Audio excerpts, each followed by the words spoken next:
Good morning. Please join me in singing hymn 123, Spirit of Life. Let's rise and embody your spirit.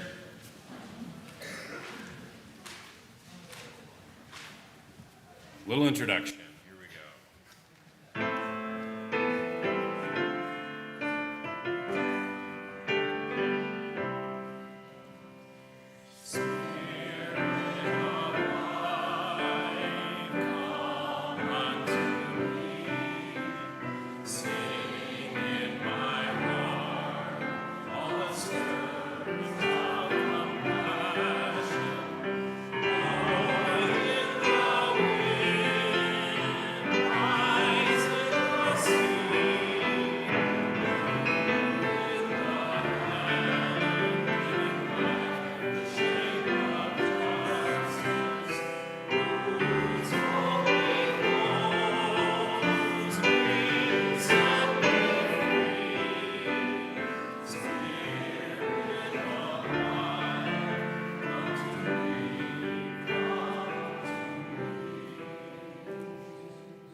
Please join me in the chalice lighting words. We light this chalice to celebrate Unitarian Universalism. This is the church of the open mind. This is the church of the helping hands. This is the church of the loving heart. Together, we care for the church and each other.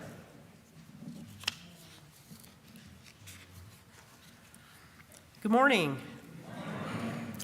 Welcome to St. John's Unitarian Universalist Church. My name is Rita Volz, and I'm your worship associate today. I am joined by our new worship leader for this Sunday and for many Sundays going forward, the Reverend Jenn Gracen.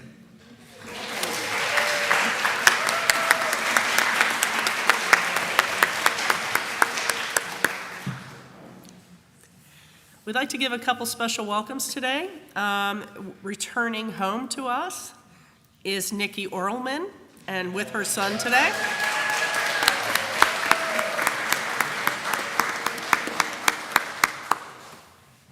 And we'd also like to welcome those at home who can't join us today and be present for this celebration. We're happy to have you online and joining us today. We are a community of brave, curious, and compassionate thinkers and doers. We are diverse in faith, ethnicity, history, and spirituality, but aligned in our desire to make a difference for the good. We have a track record of standing on the side of love, justice, and peace. We are so happy you have joined us today at St. John's. Please join me in the affirmation.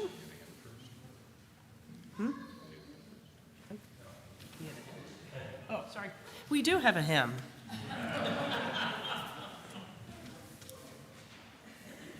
Please join us in hymn number 347.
And I invite you to stand as you're willing and able for our affirmation. I know you just sat, so if you want to stay, understand.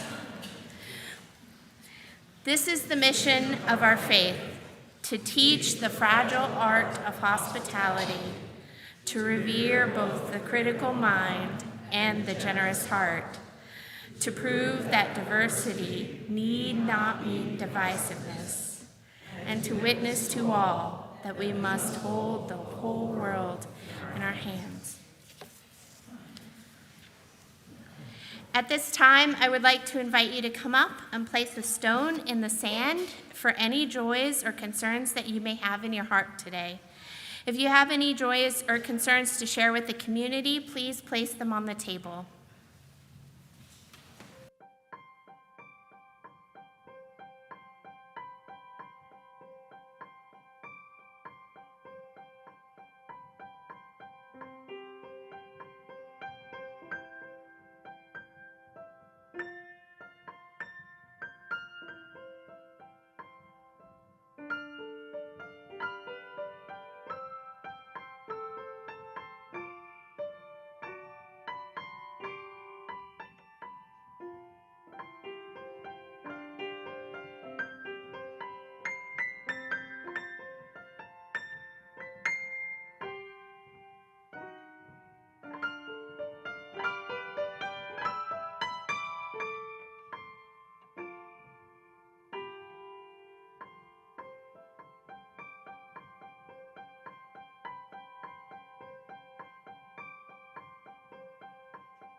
I'd like to invite Ashley for our story for all ages.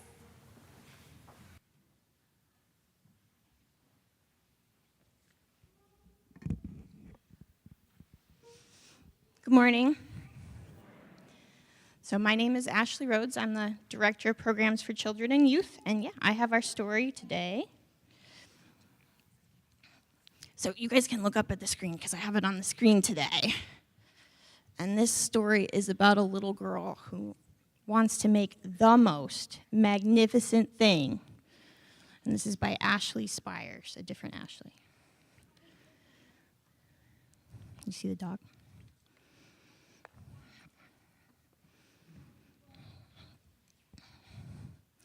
So this is a regular girl and her best friend in the whole wide world.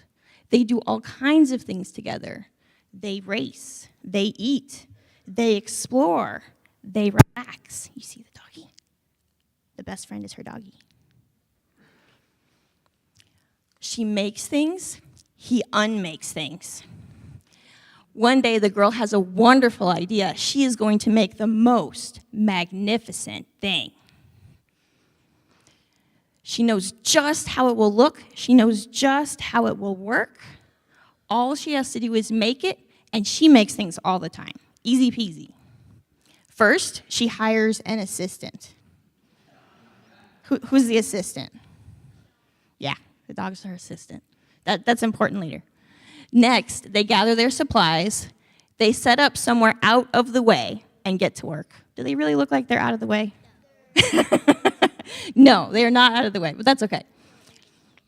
The girl tinkers and hammers and measures while her assistant pounces and growls and chews. When she is finished, she steps back to admire her work. She walks around one side, her assistant examines the other side. It doesn't look right. Her assistant picks it up and gives it a shake.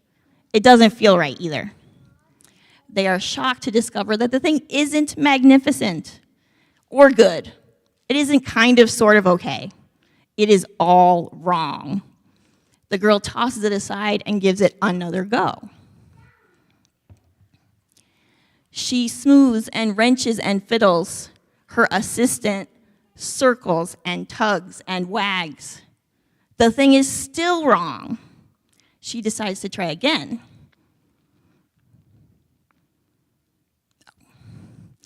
The girl saws and glues and adjusts. She stands and examines and stares.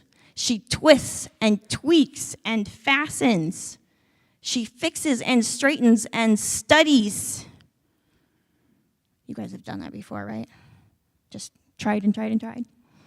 She tries all different ways to make it better. She makes it square. She makes it round. She gives it legs. She adds antenna. She makes it fuzzy. She makes it long, short, rough, smooth, big, small. One even smells of stinky cheese. But none of them are magnificent. Her hard work attracts a few admirers, but they don't understand. They can't see the magnificent thing that she has in her mind. She gets mad.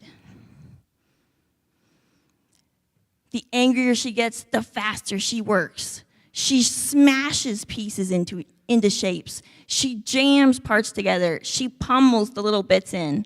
Her hands feel too big to work, and her brain is too full of all the not right things. If only the thing would just work. What do you think is going to happen? Crunch. The pain starts in her finger, it rushes up to her brain, and she explodes. It is not her finest moment. I'm no good at this. I quit. Her assistant suggests a walk. It's not much help at first, but before long she starts to feel different. Bit by bit, the mad gets pushed out of her head. As they stroll along, she comes across the first wrong thing she made. The bad feelings are about to start all over again. Then she notices something surprising. There are some parts of the wrong things that are really quite right. The bolts on one, the shape of another, the wheel-to-seat ratio of the third. There are all sorts of parts that she likes. By the time she reaches the end of the trail, she finally knows how to make the thing magnificent. She gets to work. She works carefully and slowly, tinkering, hammering, twisting, fiddling, gluing, painting. Her assistant makes sure there are no distractions. What's he doing? He's chasing the squirrel. Okay, now, do you guys see what they're saying in the background? So other people are picking up her mistakes. Do you see what they're saying? What does that one say? This is the perfect thing to ward off bears. And this other one says this will stop that leak. And yeah, that one in the back says this one's all wet. The afternoon fades into evening. Finally, she finishes. She alerts her assistant. The pair take a good long look. It leans a little to the left, and it's a bit heavier than expected. The color could use a bit of work too, but it's just what she wanted. They climb aboard and take it for a spin. They are not disappointed. It really is the most magnificent thing. The end. So there you go. So we are going to go make some other magnificent things, I think. What do you think? Yeah. All right, thank you. We are going to go downstairs.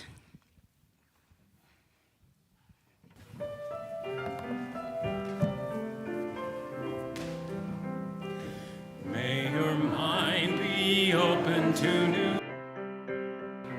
May your lips bring truth into the world.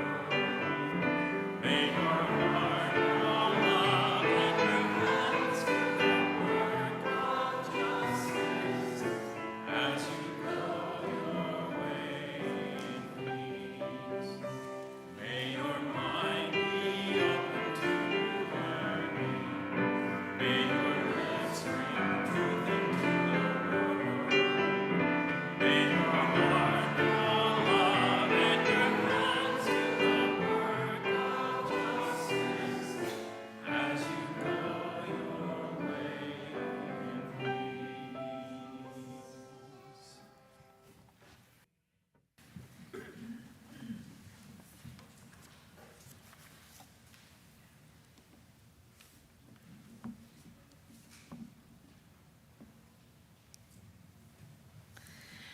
We have a couple of joys and sorrows to share, although they both seem to be joys. Celebrating seeing the wall with the scaffolding gone.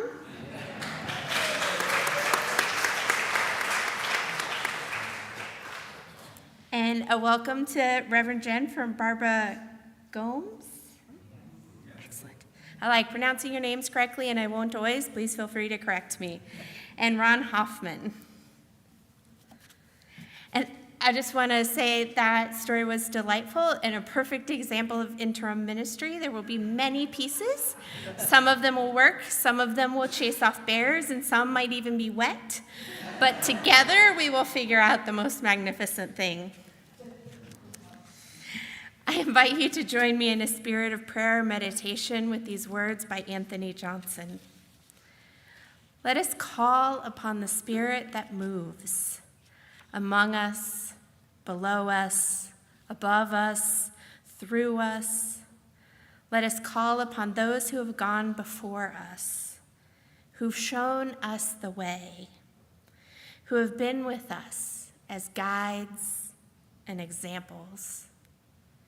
Let us call upon ourselves to imagine, to hope, to dream, and to do. That the future may build on the past, but not be confined by the past. That the future we imagine will be a new thing, and much more, and different, and better than anything we can imagine. Amen.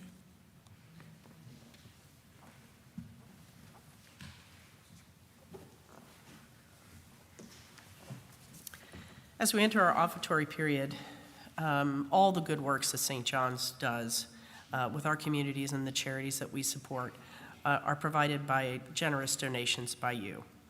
Please donate as the Spirit moves you.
Our reading today is called Pilgrimage by Maureen Killeran. Take yourself to a place where tourists do not go. Leave behind umbrellas, luggage, your address book, ID. Take only what you can carry on your back. If you are lucky, you will not return. Or, failing that, you will not return unchanged. Take yourself into the woods where maps fail and there is no sound but the promising of rain. Let your feet carry you to the entrance of a cave. Sit there and listen to what the cave will say. Sit there, listen. It is for this moment you were born. It is for this moment that life has called you to this place. Sit, listen. Know your presence as your prayer.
That was beautiful. Thank you.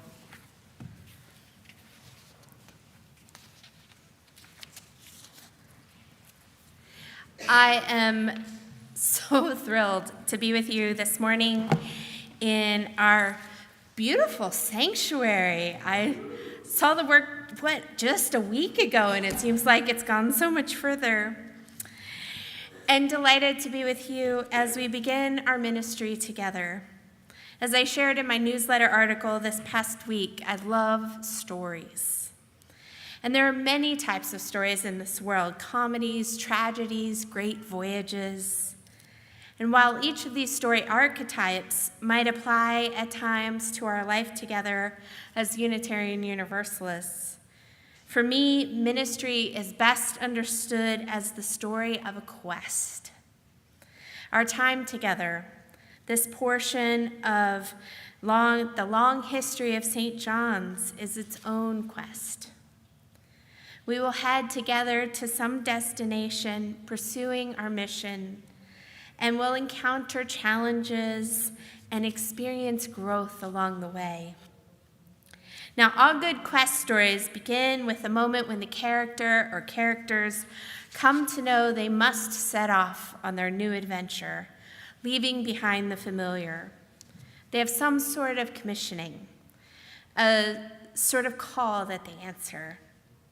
In Tolkien's story of The Hobbit, Gandalf calls Bilbo Baggins to join a band of dwarves in a quest to reclaim lost treasure from the dragon. In the Odyssey, Odysseus spends 10 years struggling to get home, facing many obstacles along the way. Or to draw from my Kansas roots, consider the story of the Wizard of Oz. Glinda the Good Witch sends Dorothy off on a quest to find the wizard, telling her to follow the yellow brick road. In the Christian scriptures, we find stories of Jesus sending his followers on a quest into the world to share his message of justice and healing. In one version, this comes with the instructions: take nothing for the journey, no walking stick, no bag, no bread, no money, not even an extra shirt. I'm glad my own call to a traveling ministry doesn't involve instructions like that. However, it would have made packing and unpacking a lot simpler.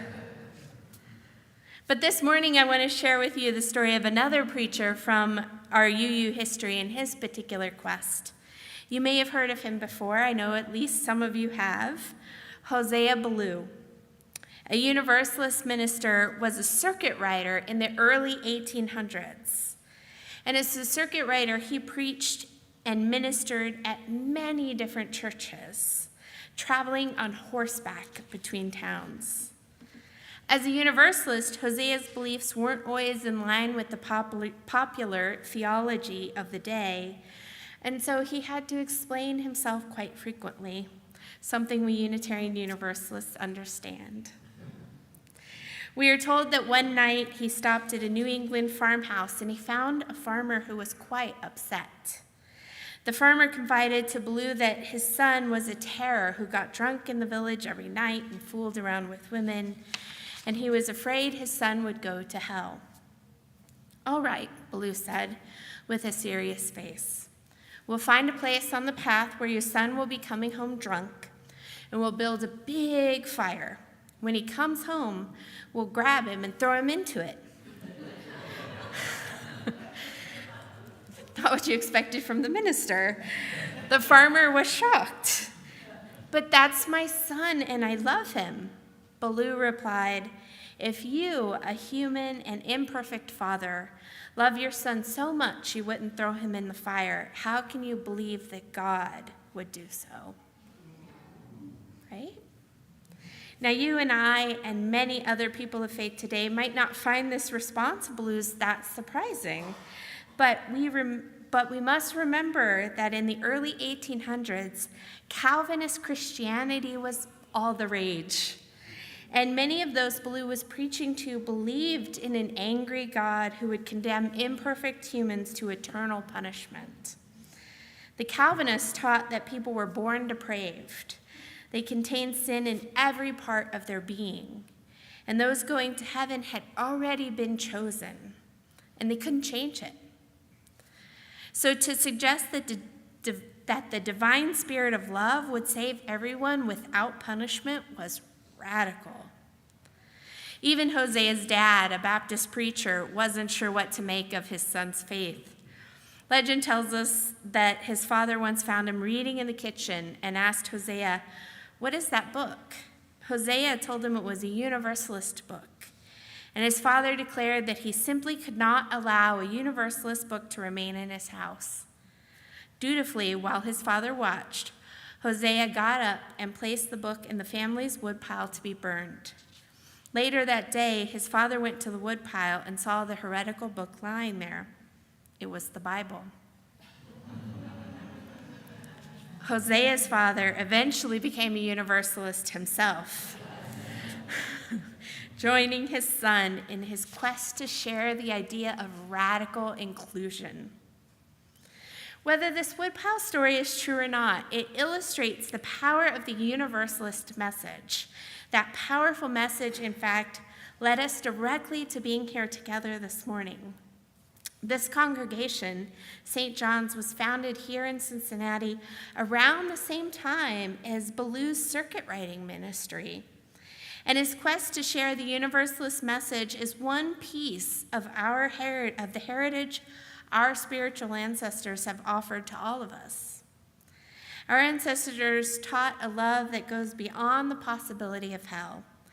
A love, a grace-filled understanding that welcomes us home just as we are, even when we mess up, even when we step on one another's toes, even when we act in ways that cause harm, even when others disapprove. This is the central part of our legacy and forms the basis for our first principle as UUs. We affirm and promote the inherent worth and dignity of every person. Hosea Ballou and those early Universalists in the United States offer us another legacy that is relevant today, the legacy of the surprise call to ministry. Ballou started preaching and teaching as a layperson. In 1794, at the New England General Convention, one of the ministers present ended his sermon by pressing his Bible into Ballou's chest and crying out, "Brother Ballou, I press to your heart the written Jehovah." He declared Ballou ordained. Imagine being ordained, called to ministry without any warning. This surprise ordination that Ballou experienced is a reflection of the deep truth that we know as Unitarian Universalists. Whether we expect it or not, whether we think we are worthy or not, we are all called to some form of ministry in this world. Like Ballou, I received my call to ordained ministry at a convention. Every year, we UUs have our annual General Assembly in some part of the country, and you'll be hearing more about that later this month. My first experience at General Assembly was only a couple of years after I became a Unitarian Universalist, when my congregation sent me to General Assembly so I could learn more about chairing the Social Justice Committee. It was there, worshiping with over 3,000 UUs, learning together, singing together, that I had my own version of the Ballou moment. I was walking down the hall, listening to all the Unitarian Universalists around me speaking, looking at the banners on the walls, when I was struck, not in the chest with a Bible, but with a sudden press on my heart that this is what I was called to do. These people, I wanted to spend my life working with and for these people. One of the most sacred rituals at General Assembly is the service of the living tradition. In the service of the living tradition, we honor all those who have reached some milestone in the various ministries of our association. Those who have become certified religious educators, those who have become music ministers, and those ordained ministers entering fellowship, receiving final fellowship, retiring. Everyone who will be called forth in this ritual starts out seated in the crowd. And as each person is recognized on stage, the speaker uses the phrase, "I call forth." What powerful wording. We are called forth from within our congregations, from within our people, to remind us that we are a part of our communities, that the quest we are on is grounded in who we are together, not just us as individuals. It is for the same reason that you see some ministers wearing simple black, gray, or white robes. Robes remind us that the profession of a minister is not about personality. It is not about our own sense of style, our own flair. Our call comes not from our own minds or even from our understanding of the divine. It's a call that comes from our community. Being called to the quest of ministry in a community of people comes with responsibilities. It comes with the responsibility to learn as much as we can about what ministry means, both for professional and lay ministers. It comes with the responsibility to do our best, week after week, to journey with the people we serve. It reminds us to side with love, to seek justice inside and outside our congregations, even when we're not sure what will happen next. By wearing a robe, a clergy person is reminded that even when it is scary, this work is on behalf of their faith tradition, and it's not about us. Robes can also equalize the pulpit. They allow anyone to be called. Your minister does not have to be rich enough to afford nice new clothes to wear each Sunday. They don't have to have a good fashion sense, thank goodness. As our ancestors fought for gender equality, robes even became an important reminder that the minister serving in a congregation might be female. Growing up in Kansas, I was raised in religious traditions that did not always reflect those values. When I preach in a sanctuary, I wear a robe in part because it symbolizes how this call is not about whether I grew up in big city Boston or small town Kansas, how much money my working class family did or didn't have, how I dress, what size I am, or anything else. It reminds me that anyone can be called to the quest. And this is a truth that goes beyond professional ordained ministry. We all have a call and responsibility within our tradition. Our Universalist ancestors have called us to share love that transcends boundaries. Hosea Ballou and others taught us that human beings are created to be loved and welcomed, not to be looked at with criticism or damage.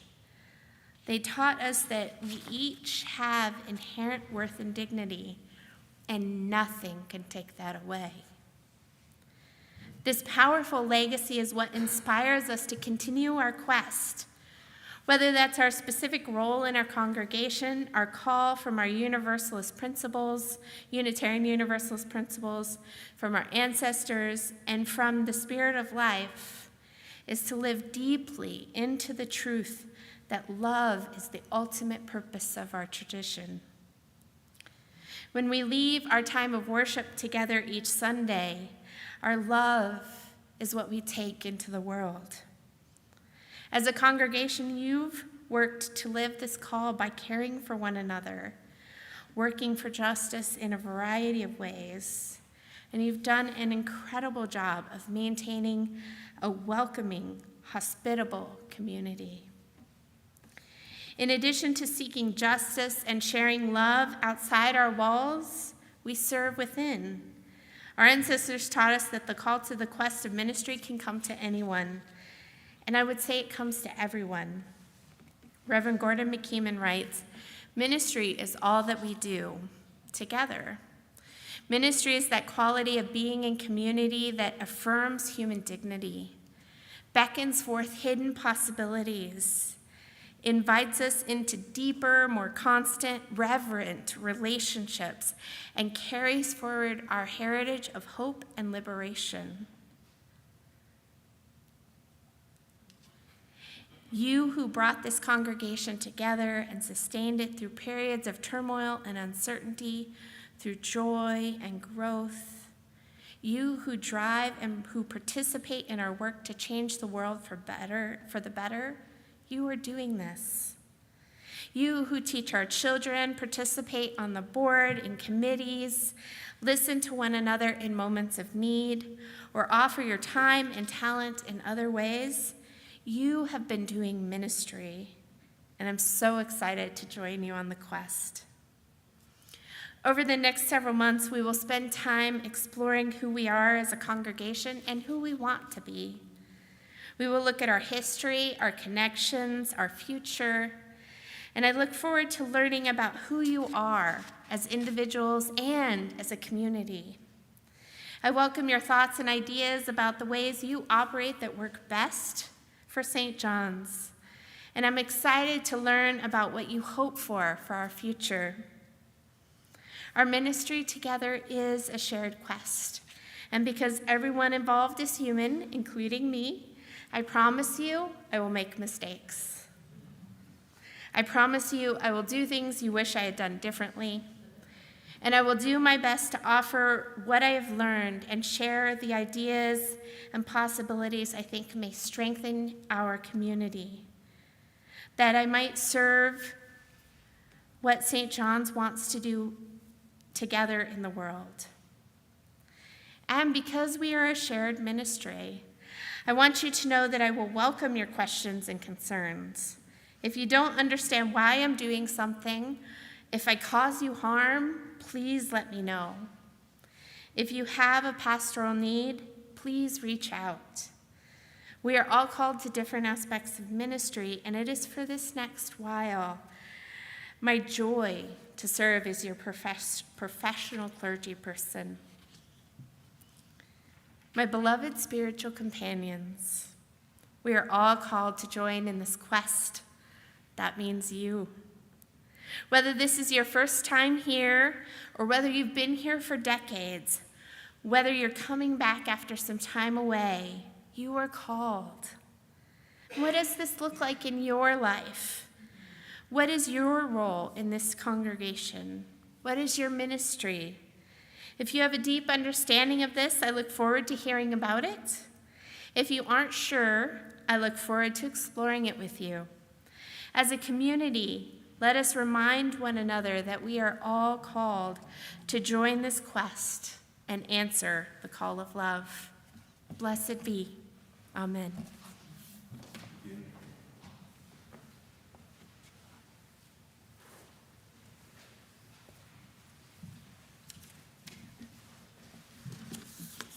We have a few announcements today. Please join us for the potluck after the service to welcome Reverend Jenn with us today. We have the No Fuss, No Bother Movie Club meeting on the second Friday of each month. The next outing is on August 11th. The club picks a movie theater and a time on Thursday. If you're on their roster, you'll get an email notating where that secret place and meetup is. Call Lynn O'Brien or Pat Brown for info. I had a feeling Pat was behind this secret type of meeting location. It just... For Families in Founds House's emergency shelter program will stay with us 1 week in October, and there are many ways to help get ready. For example, you can help transport cots in a moving van, wash 20 sets of sheets and towels, lead a donation drive for items we will need during our host week, cleaning products, pantry items, that type of thing. See what prep tests were on the sign up. There is a URL on the program today if you want to find out more. Also, Tai Chi returns to St. John's beginning on Thursday, September 7th. Contact Nan Fox for more information. And today's flowers are a welcoming gift to Reverend Jenn Gracen. Please join us now for our final hymn of the day, number 1014, Answering the Call of Love.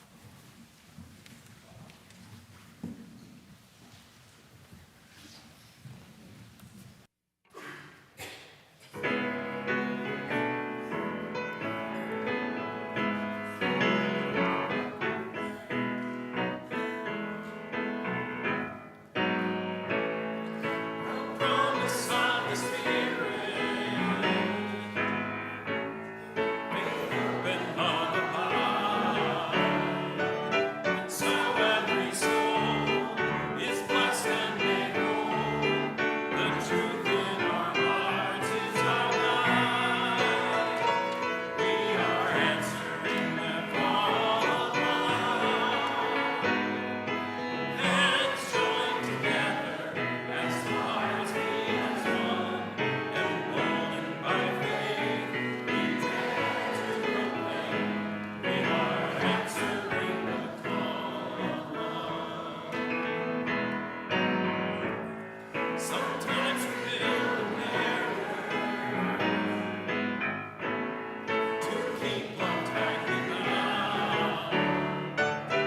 Corrupted by fear, unwilling to hear, denying the beauty we found. We are answering the call of love. Hands joined together as hearts beat as one. Emboldened by faith, we dare to proclaim. We are answering the call of love. A bright new day is dawning, when love will not divide. Questions of grace in every embrace, fulfilling the vision divine. We are answering the call of love. Hands joined together as hearts beat as one. Emboldened by faith, we dare to proclaim. We are answering the call of love. We are answering the